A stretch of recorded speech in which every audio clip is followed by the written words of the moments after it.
실은 제도의 문제를 한번 꺼내보고 싶어요. 이게 과연 미래로 가는 데 있어서 지금 현재까지도 해결되지 않는 이 제도를 끝까지 갖고 가야 되는가. 이것은 우리가 선결해야 될 것이 있지 않나. 이런 생각에서 실은 법의학으로 좀 고민을 했어요. 네.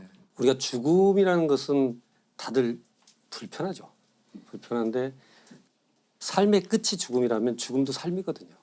이 죽음에 대해서는 우리가 제도적으로 어떻게 접근을 해야 되느냐. 어떻게 보면 우리나라 같은 경우는 범죄 연관성이 있을 때만 검시를 해요. 일관상 도드라지게 확인되는 건 없어요. 일단 정밀하게 분석해 봐야지. 뭐 예상대로 장기부터 다 들어갔다. 그러나 이제 그 안에 사고랄지 뭐 이런 여타의 자연사나 이런 것은 누구도 관심을 안 갖고 있죠. 그러니까 실은 통계적으로 보면 우리가 한 22만 명, 23만 명 정도가 1년에 사망을 해요, 우리나라에서. 그 중에 약 10% 차지하는 2만 8천 명 정도가 사인을 몰라요. 아, 그렇게 많아요. 그러니까 범죄란 뜻은 아니죠. 범죄는 아니고 전혀 온갖 검증을 종류의, 거치지 않는 거죠. 전혀 사인 미상이라 하더라도 장래 사망 등록이 되는 현실입니다. 우리가 여기서 얻을 수 있었던 교훈들을 놓치고 있는 거 아닌가. 그럼 과연 이 많은 정보들을 우리는 그냥 계속 빠뜨리고 갈 것인가. 나한테 닥칠 때까지. 그래서 이 문제가 결국 우리한테만 있는 것일까. 하다가 한번 예를 한번 찾아보자 한 것이 미국의 검시제도의 변천사를 한번 볼 수 있었던 마침 전기가 한 권이 나왔어요. 그래서 그분이 이제 프랜시스 글래스너리라는 여성분이에요. 네. 이분은 미국 죽음에 관한 전체 시스템을 바꾸자라고 처음 얘기했던 분이고, 근데 이분이 이제 실은 시작은 51살 때 시작을 해요. 아? 51살 때. 그 전에는 뭐 하시던 그 전에는 그냥 평범한 분인 것 같지만 아주 금수저예요. 아주 금수저인데 굉장히 유복한 집에서 편안하게 이렇게 결혼을 해서 살던 분인데, 이분이 그 당시가 이제 1차 세계대전이 끝나고 2차 세계대전 사이에 이분이 주로 활동을 하시거든요. 네. 게스트하우스 같은 걸 운영을 해가지고 집에 돌아가지 못하는 군 병사들 다 모아서 자기가 케어해주고, 전쟁 고아들 상대로 그 후원금 모금을 하기 위해서 연극 무대도, 나는 내가 가지고 있는 것 어느 것 하나도 내 노력으로 이루어진 것이 없다. 다 물려받았잖아. 그렇다면 나는 다른 사람들을 위해서 써야 되는구나. 이게 내가 생존하는 이유가 되겠구나. 그래서 나는 앞으로의 삶을 그 다른 사람이 행복하게 살 수 있도록 나는 뭔가를 바꿔야겠지. 이런 어떤 계기들이 있었어요. 근데 그런 때 우연하게 51살 때쯤 몸이 좀 아파요. 그래서 이제 부자들, VIP들이 입원하는 이제 그런 또 요양원 같은 곳에서 오빠 친구를 만나요. 매그너스라는 그 의사를 만나요. 여기는 하버드 의대 출신이에요. 그 다음에 보스턴에 있는 그 검시소의 검시관, 우리로 말하면 법의학자.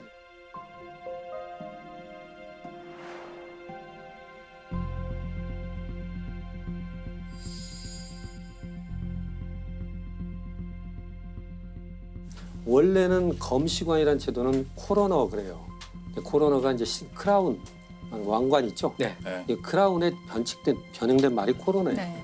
그러니까 왕실에 귀속된 재산을 관리하는 사람이에요. 또는 누가 사망하거나 살인하면 임자 없는 재산을 왕실로 귀속시키기도 하고. 이제 영국에서는 그런 사람들이 판사 역할을 했죠. 검시 판사 역할을. 근데 미국으로 오니까 미국은 워낙 인적 인프라가 적잖아요. 그러니까 코로너 제도는 들어왔는데 임명할 사람이 없으니까 그냥 일반인을 임명을 해요. 그러니까 일반인이고 농부가 하기도 하고 장례업자가 하기도 하고. 근데 이 사람은 일반인이잖아요. 중요한 건 법적 권한을 갖고 있죠. 그러니까 이 사람들이 이 시신을 딱 보고 자기 마음대로 평가를 하고 자기가 또 임명한 위원회를 통해서 그냥 정리를 해버려요. 어떤 코로너들이 어린애 신생아, 아주 어린애가 사망한지 발견되니까 자기들끼리 심사를 하고 처리를 하고 돈을 수당을 돌려받고 이 시신을 또 저쪽으로 옮겨요. 또 그래 거기서 자기들끼리 또 해서 돈을 받고. 저런. 그런 식으로 돈벌이로 아주 전락을 해서. 불과 100년 전에. 그렇죠. 예. 부패가 너무 심할 수밖에 없는 현실이에요. 그러니까 그런 일이 있어서 보스턴 지역에서는 검시관 사무실을 처음 만들었어요. 미국에서 최초로. 그 검시 사무실에 병리를 마치고 거기 있었던 거예요. 네. 그래서 거기서 이런저런 대화를 해요. 그러다 보니까 죽음에 대해서 억울한 사건들. 그러니까 보니까 아니 무슨 죽음에 대해서 이렇게 허술한 건가? 뭐 죽음이 무슨 장사인가? 이렇게 되면 앞으로는 어떻게 되지? 하고 문제의식을 가진 거예요. 그러니까 나도 한번 검시소를 데려가줘. 따라가서 이제 부검을 보고 인체를 보고 그 오빠가 하는 일을 보니까 야 이건 참 의미 있는 일이다. 그런데 그 순간에 이 매그네스가 뭐라고 그러냐면 자기는 부검을 하고 검시하면서 인간 장기의 아름다움에 매료됐었다. 그런 표현을 해요. 그러니까 그 인간 여기서부터 좀 이상해지는데? 그게 좀 기이할 수 있는데 네. 이 사람이 얘기하는 건 뭐냐면 무한히 계속적으로 살아 움직였던 장기가 어느 순간 멈춘 거잖아요. 네. 그게 하나의 물건처럼 보이는 것들이 어떻게 한 사람의 인격을 가지고 삶을 영위했었을까. 그걸 아름답다고 표현하는 게 그게 너무 강했던 거예요. 그 단어에 매료됐던 것 같아요.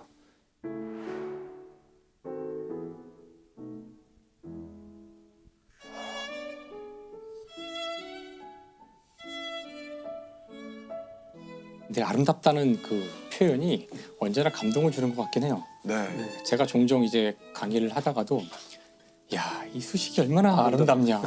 근데 이건 진짜로 하는 얘기거든요. 네. 그렇죠. 대칭성이나 더 이상 넣고 뺄 수 없다는 완결성 때문에 볼 때마다 아름답다는 생각이 드는데 이건 뭐 어떤 음악이 아름답다거나 어떤 그림이 멋있다 못해 아름답다거나 그 글도 단어 외에는 쓸 방법이 그렇죠. 그러니까 형용하기 사실 어려운. 네, 네. 아까 좀 기이하게 들리긴 했지만 전 무슨 말인지는 알 것 그 같아요. 표현이 네. 주는 어떤 무게가 있어요. 네, 그런 것 같아요.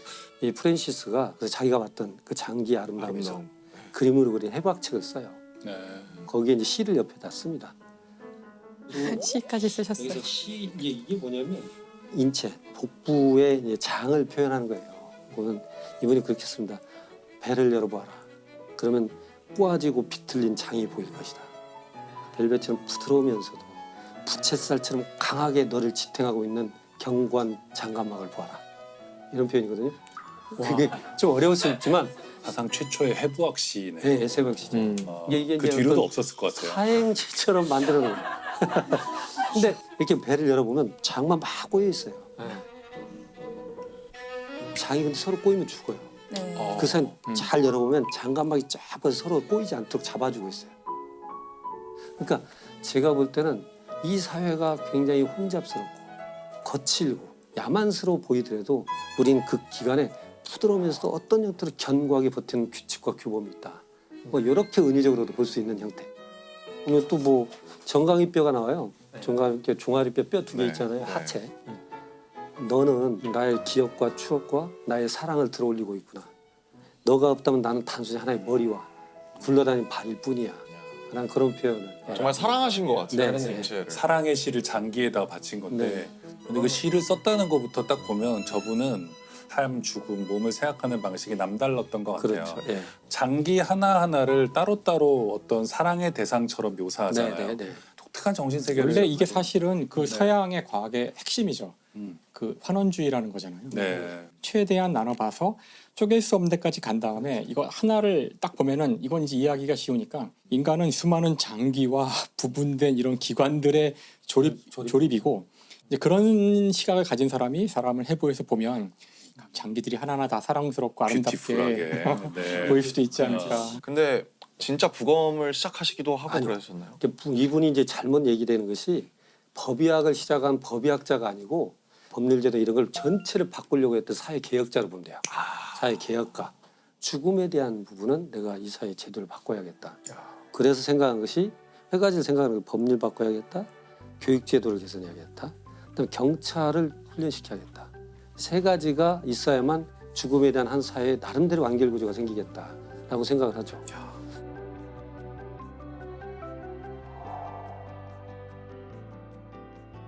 법률 제도를 바꿔야 되고 전문 검시관 제도를 들여와서 법의관 제도를 코로나란 일반인이 보지 않도록 그렇게 죽음을 전문가가 볼 수 있도록 해야 되겠고 근데 문제는 뭐냐면 이게 아까 말씀드린 대로 이권이 개입돼 있잖아요. 그러니까 그 코로나를 임명하는 것도 정치가예요. 정치가들은 이 질서가 그대로 좋아요. 자기들은. 자기 줄 수 있는 자리가 있으니까. 그래서 결국은 이권이 개입돼서 코로나 제도를 없애지는 못해요.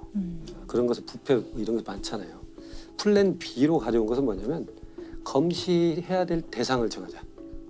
그럼 그 대상에 해당되면 수사기관이 결정할 게 아니고 당연히 검시를 하는 걸로 하자. 국가가 대신 검시해서 사실관계는 파악해야 될 필요가 있다. 이렇게 이제 바꾸는 거죠. 그래서 지금 우리가 말하는 게 CSI가 그런 데예요. 그 CSI 수사대는 그런 식으로 해서 시작된 거거든요. 제도는 내가 정치인들 만나서 어떻게든 바꿔보려 노력을 하는데 교육 재료가 없는 거예요. 그러니까 결국은 프랜시스가 왜 그랬어? 그러면 어떻게 했으면 좋겠느냐 그랬더니 나의 자료를 가지고 이런 검시관 제도를 만들고 이 전문 법의관을 좀 많이 키워내는 걸 만들고 싶다. 교육을 하고 거기에 싶다. 함께 하겠다라고 이렇게 그렇죠. 네. 하게 된 네. 거군요. 그래서 돈이 많다고 그랬잖아요. 영향력도 있고. 본인이 해야겠다. 중요한. 그래서 네. 하버드 학장을 만나러 갑니다. 아, 하버드 학장을 만나러 가고 내가 돈을 이렇게 낼 때 지정기탁이죠. 이분의 강의실을 이렇게 만들고 이분의 사무실, 실험실, 도서관 이걸 만들어주면 내가 돈 얼마 내겠다. 그러니까 그 당시 돈으로 25만 달러니까 이야. 1929년 30년에 25만 달러면 엄청난 겁니다.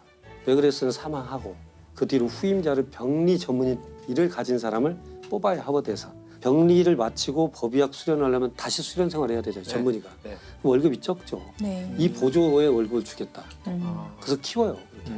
근데 그 순순히 개인적으로 했었던 거예요. 그래 교육제도는 그렇게 사람도 고용하고 월급도 주고 다 해보는데 문제는 일선의 경찰관들이 문제예요. 이게 제가 이제 오늘 장준 감독님께 제가 네. 감사하다는 말씀을 드리고 싶은 게 실은 그러니까 아까 저한테 감사하다고 그랬었는데 내 지갑에 손을 대셨나? 후원자로. 이제 제가 이제 장 감독님 말씀을 할 수밖에 없는 게 뭐냐면 그러니까 그 당시만 해도 지문이 있는 것도 아니고 무슨 네. 과학 수사가 없으니까 너무나 중구난방이고 과학 수사의 필요성 자체를 몰라요. 누가 사망한지 발견되면 누굴 데려다가 강압 수사를 많이 했어요 미국에서도. 그래서 경찰은 무지랭이고 바보고 강압적이고. 그래서 이 경찰에 대한 것 교육을 해야겠다는 것이 1920년에 생각한 거예요. 문제는 어디서 나오냐면 현장도 가지도 못하고 현장이 흐트러져 버렸고 자료 사진만 있으니 그 상황을 어떻게 설명할 길이 없어서 답답할 때가 많고 어떻게 했으면 좋겠느냐 그랬더니 실은 이 사람이 워낙 부자여가지고 시카고 그 오케스트라 단원들이 와서 그냥 파티를 할 정도예요. 100명 정도 늘상. 근데 어머니가 거동이 불편하니까 오페라단을 미니어처로 만들어요 본인이. 그 수십 명을 다 악기까지 만들어서 악기 소리가 날 정도까지 미니어처인데 그걸 했던 디오라마. 디오라마라고 하는데 미니어처인데 너무나 정교하죠. 그렇게 했는데 내가 한번 만들어 볼까? 그래서 사건을 재구성을 합니다. 집을 똑같이 만들고 그리고 사건 하나를 재구성하는데 이렇게 침대니 다 만듭니다. 아 이게 디오라마예요? 엄청 정교한데? 네. 그 당시 1930년대, 40년대. 이건 뭐 거의 예술인데요? 작품이네요, 진짜. 네. 그러니까 여기에 와 너무 정교하다.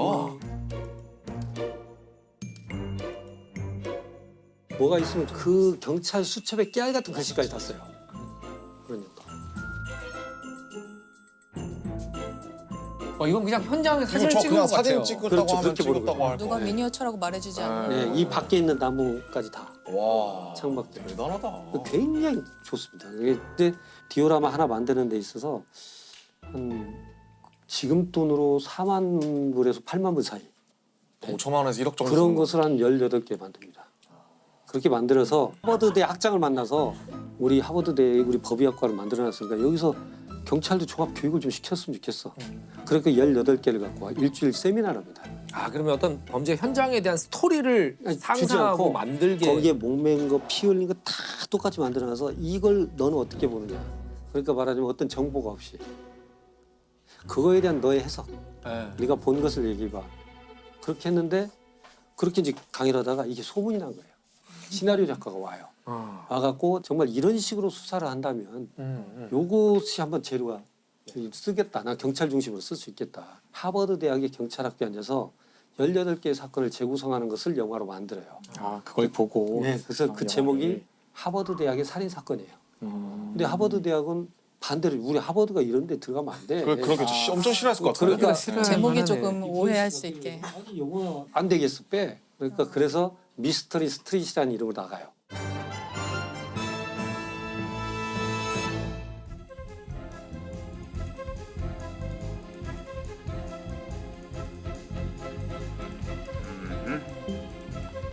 Length and width, all right, with less pronounced muscular attachments. 최초의 영화가 나가서 그게 아카데미 각본상 후보까지 올라가요. 미스터리. 그렇게 해서 이것이 동기가 돼서 그렇게 이어진 게 CSI예요.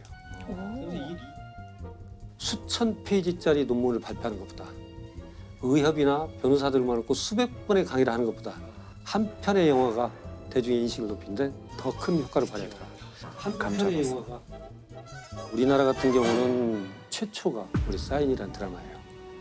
드디어 기다리던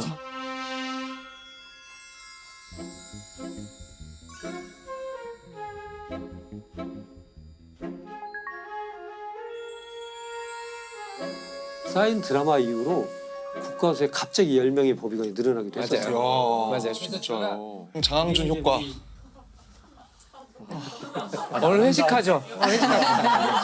제가 이제 실은 공국진 선생님이 이렇게 저희 법의학의 태두시거든요. 평생을 혼자 싸우셨거든요. 1955년부터 시작해서 지금까지 걸어서 책을 그 수만 60권 넘게 쓰시면 그 돈을 다 법의학회에다 내세요. 아이고.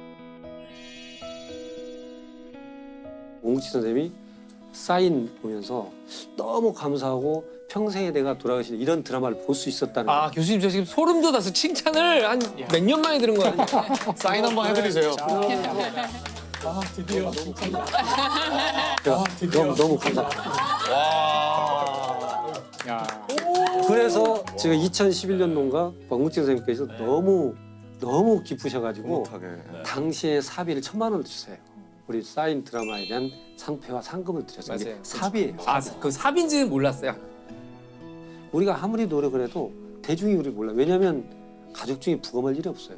경험하기 힘든 근데 일이죠. 그런 속에서 그 사인이 등장한 겁니다. 실은. 이 공원이 인정을 받았나요? 그 당대에? 근데 경찰들한테 인정을 받았어요. 장례식장 경찰관들 그 교육생들이 많이 왔고 네. 경찰로부터 진짜 경감 계급도 받고 경찰에 있어서는 법정에서 이 교육생들이 많은 진전을 이뤄요.